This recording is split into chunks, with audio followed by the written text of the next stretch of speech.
और परम अग्नि तत्वों में ज्यादा आने से, परम अग्नि तत्वों की मात्रा बढ़ने से गुस्सा आना, गुस्सा क्यों आता है? परम अग्नि तत्वों की मात्रा बढ़ जाएगी तो वो दो शरीरों को एक्टिवेट करके नेगेटिव में बेहद की वैराग्य वृत्ति परम आकाश तत्व लाता है। और वैराग्य वृत्ति को माया में परिवर्तन कौन करता है? अग्नि तत्व। जो अग्नि तत्व है और वायु तत्व है वो तुम्हें देह और देह के संबंधों में फंसाते हैं। कौन फंसाता है?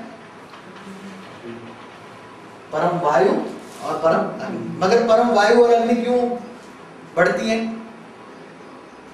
परम वायु और अग्नि क्यों बढ़ती है? जब परम आकाश तत्व इम्बैलेंस होता है।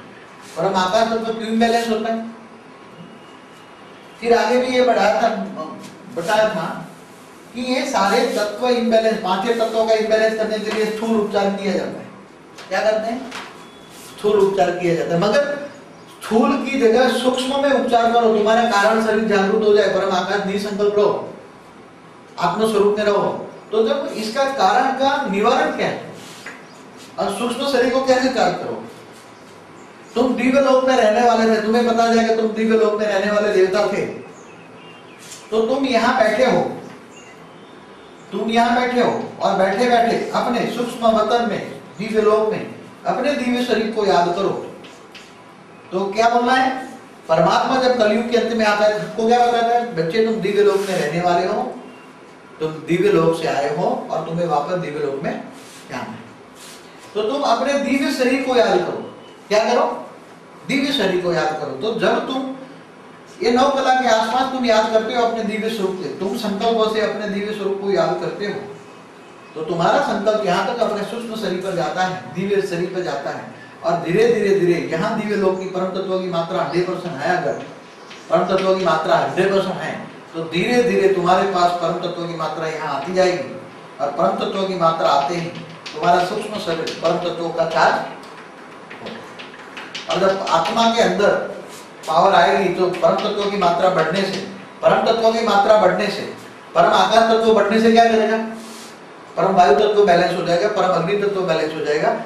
और 3 तत्वों में, 3 परम तत्वों में पावर आने से वो 3 तत्वों का ये शरीर को छोड़ देगा। ये शरीर छोड़ देगा तो ये तो ऑटोमेटिक डिजॉल्व हो जाएगा, ये तो डिजॉल्व हो जाएगा। तो तुम उड़ के दिव्य लोक में वापस चले जाओ, वापस दिव्य लोक में चले जाओ। मगर ये ज्ञान किसी के पास नहीं है। क्यों?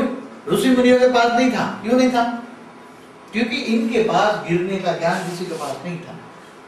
देवता मनुष्य क्यों बन गए, कैसे बन गए, और देवता फिर से नर से नारायण, नारी से लक्ष्मी कैसे बनेंगे, इसका ज्ञान किसी के पास नहीं है।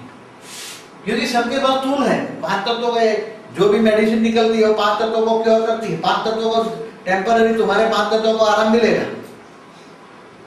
टेम्पररी क्या मिलेगा? 5 तत्वों को आराम मिलेगा।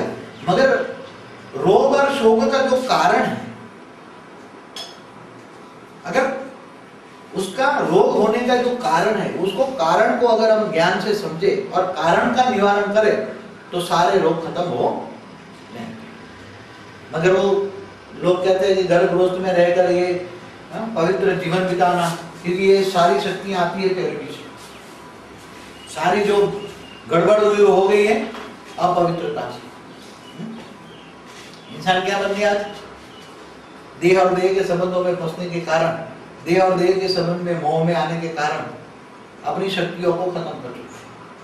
इसलिए आत्मा की शक्ति खत्म हो गई, कारण शरीर की शक्ति खत्म हो गई है। कैसे? देह और देह के संबंध। इसलिए पहले कहा देह और देह के संबंध को छोड़ आत्म स्वरूप बन। क्या? आत्म स्वरूप बन। अब आत्मा का स्वरूप कौन है? आत्म स्वरूप क्या है? आत्मा बिंदी है, मगर उसके पास सूक्ष्म शरीर है, कारण शरीर है।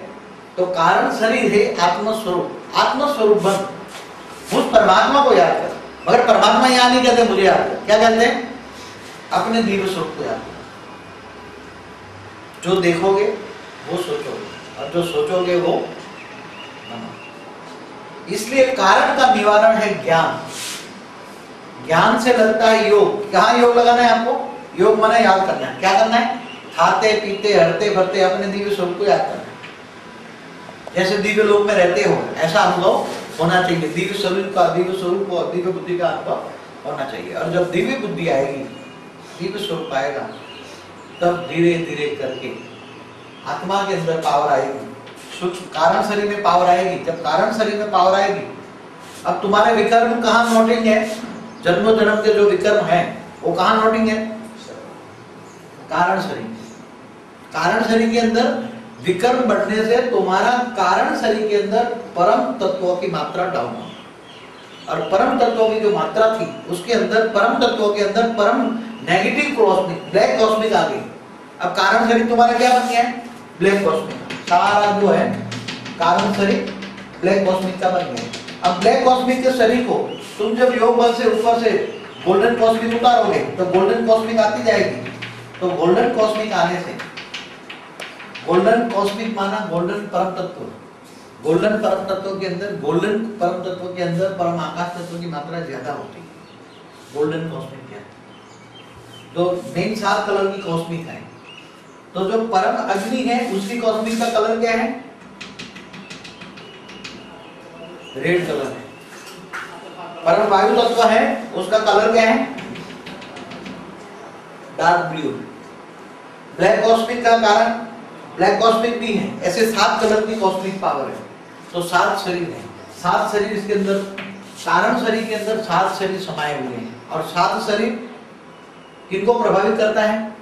जो प्रकार का संगीत होगा, अगर कोई आसुरी वृत्ति वाली आत्मा है, असुर है, कोई असुर आत्मा है, तो असुर आत्मा के अंदर ब्लैक कॉस्मिक ज्यादा होता है। और जब वो भैंसासुर गाएगा तो उसको अच्छा लगेगा। असुर होगा तो वो डांस करेगा ना, वो विदेशी डांस क्या करते हैं, वेस्टर्न कल्चर, उसको असुरों को वेस्टर्न कल्चर डांस करने का अच्छा लगेगा, क्योंकि उसके अंदर ब्लैक कॉस्मिक है। चैतन्य शक्ति कैसी है? ब्लैक, इसलिए उसको भैंसासुर अच्छा लगेगा। और जो और देवात्मा होगी तो क्या अच्छा लगेगा? उसको शास्त्रीय संगीत अच्छा लगेगा, क्योंकि इसके अंदर क्या है? कारण शरीर के अंदर गोल्डन कॉस्मिक। और गोल्डन कॉस्मिक होने के कारण आत्मा धीरे धीरे पावर बढ़ा के, निसंकल्प होके, आत्म स्वरूप में रह के अपने दिव्य स्वरूप को याद करना है। दिव्य स्वरूप को याद करते करते वाणी से परे, आवाज से परे, फीलिंग से परे, कर्मातीत, भावातीत, गुणातीत स्टेज बना लेती है। और जब अपनी स्टेज बना लेती है तो आत्मा मन का मौन धारण कर लेती है। तब उसको ये मोह और माया से ये आत्मा क्या हो जाती है? वैरागी बन जाती है। ज्ञान से वैराग आता है, भक्ति से आता है ज्ञान। जब ज्यादा भक्ति करोगे, बहुत ज्यादा भक्ति पूरी हो जाएगी, तो भक्ति का फल ज्ञान मिलेगा। और ज्ञान आने से, पूरा ज्ञान आने से, दिव्य ज्ञान आने से तुम्हारे अंदर वैराग आएगा। कौन सा वैराग आएगा? कौन सा वैराग? वो साधु संत वाला नकली वैराग नहीं। आज साधु संतों के पास क्या है? असली वैराग है। करोड़ों के, अरबों के मालिक बने बैठे हैं, हाँ, और धन संपत्तियों के लिए लड़ाई करते हैं, तो वो वैराग है। श्मशानी वैराग, घंटे 2 घंटे वैराग आ गया, वो भी वैराग नहीं है। असली वैराग कब आता है? जब दिव्य ज्ञान मिलता है, आत्मा को दिव्य ज्ञान मिलता है। दिव्य ज्ञान मिलकर दिव्य दृष्टि आने की शुरुआत होती है। दिव्य दृष्टि आती है तब ये देह और देह की दुनिया अच्छी नहीं लगती। तब कारण शरीर उसका चार्ज होने लग जाता है। आप न चाहते हुए भी जब ये कारण शरीर कमजोर हो जाने से जो डेफिसिट पड़ी है, वो निराकारी स्टेज, बुद्धि से निराकार को भी याद करने से काफी पावर आती है।